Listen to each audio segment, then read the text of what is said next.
Assalamualaikum warahmatullahi wabarakatuh. Perkenalkan, nama saya Reti Gading, NIM 2130 2070 1044. Prodi Sosiologi, mata kuliah Teori Politik.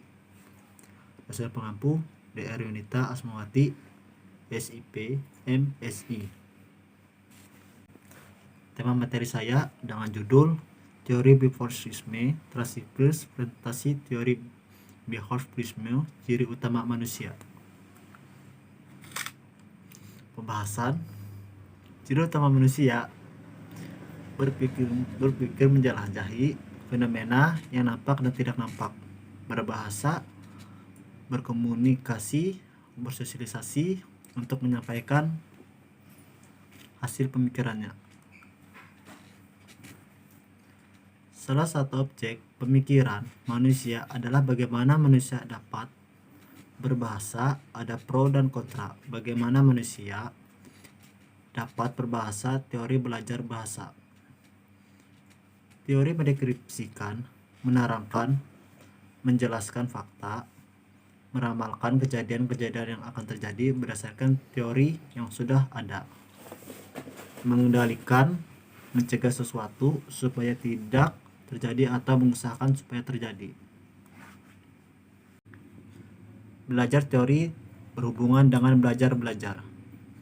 Pemerolehan ilmu melalui proses pengalaman dan latihan belajar akan melibatkan ingatan. Lupa belum tentu hilang sama sekali dari ingatan. Ingatan dapat dipanggil kembali dengan merangsang otak. Cara yaitu dengan belajar kembali. Prinsip belajar dilakukan dengan sengaja. Harus direncanakan sebelumnya dengan struktur tertentu. Guru menciptakan pembelajaran buat siswa, memberikan hasil tertentu buat siswa. Hasil-hasil yang dicapai dapat dikontrol dengan cermat. Sistem penilaian dilaksanakan secara berkesinambungan.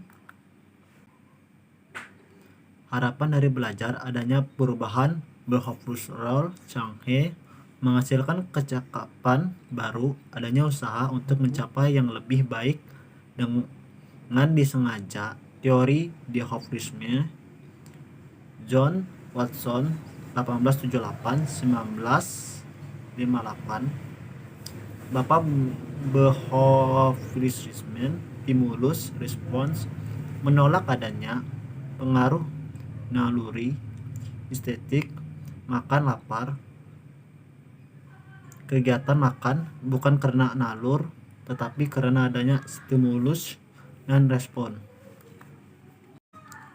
Watson mengadakan eksperimen terhadap Albert, seorang bayi berumur 11 bulan. Albert adalah seorang bayi yang gembira dan tidak takut, bahkan senang bermain-main dengan tikus putih berbulu halus. Dalam eksperimennya, Watson memulai proses pembiasaannya dengan cara memukul sebatang besi dengan sebuah palu setiap kali Albert mendekati dan ingin memegang tikus putih itu. Akibatnya, tidak lama kemudian Albert menjadi takut terhadap tikus putih juga, kelinci putih, bahkan terhadap semua benda putih, termasuk jaket dan topeng Skinner yang berjenggot putih.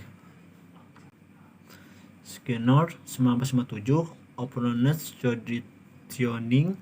Misalnya, jika seorang anak bayi kecil mengatakan minta susu dan orang tuanya memberinya susu, maka operance dikuatkan. Menurut Skinner, perilaku verbal adalah perilaku yang dikendalikan oleh akibatnya.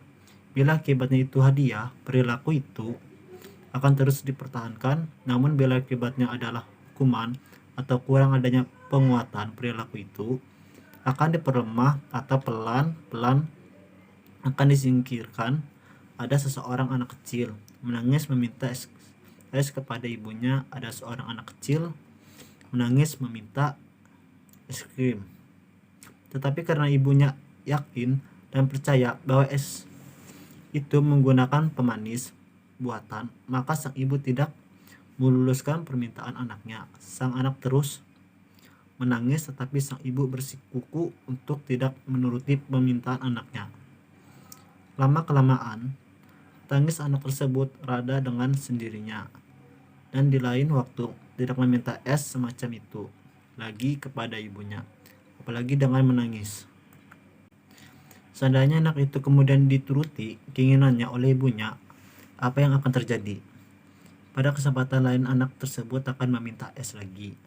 Apabila ibunya tidak meluluskannya, maka ia akan menangis dan terus menangis karena dengan menangis ia akan mendapatkan es kalau ibunya memberikan es lagi. Maka perbuatan menangis itu dikuatkan pada kesempatan lain. Anak tersebut akan menangis manakala ia meminta sesuatu pada ibunya.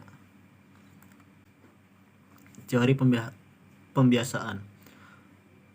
Pembiasaan merupakan rangkaian panjang dari respons yang dibiasakan. Teori ini diperkuat oleh Thorndike yang terkenal dengan teori trial and error. Thorndike pendapatan bahwa pembelajaran merupakan suatu proses menghubungkan di dalam sistem saraf. Yang dihubung adalah peristiwa fisik dan mental. Fisik segala rangsangan, stimulus, dan gerak balas. Respon mental segala yang dirasakan oleh pikiran, akal. Temuan Thorndike, the law of experiences, the law of experience, misalnya ketika sedang belajar bersepeda atau belajar bahasa seperti pengucapan kata-kata yang sulit. Kegagalan diulang terus-menerus, lama-kelamaan akan berhasil. Albert Bandura sosial, running observational, running perilaku individu tidak semata-mata karena refleks otomatis R, tetapi juga karena rasa yang timbul sebagai interaksi antara lingkungan dengan individu itu sendiri. Belajar menurutnya adalah yang dipelajari. Manusia terutama belajar. Sosial dan moral terjadi melalui peniruan, imitation, dan penyajian, contohnya perilaku modeling. Teori ini juga masih memandang penting conditioning, pemberian, rewards, dan punishment akan membuat seorang berpikir dan memutuskan perilaku sosial mana yang perlu dilakukan. Sekian paparan presentasi saya. Terima kasih.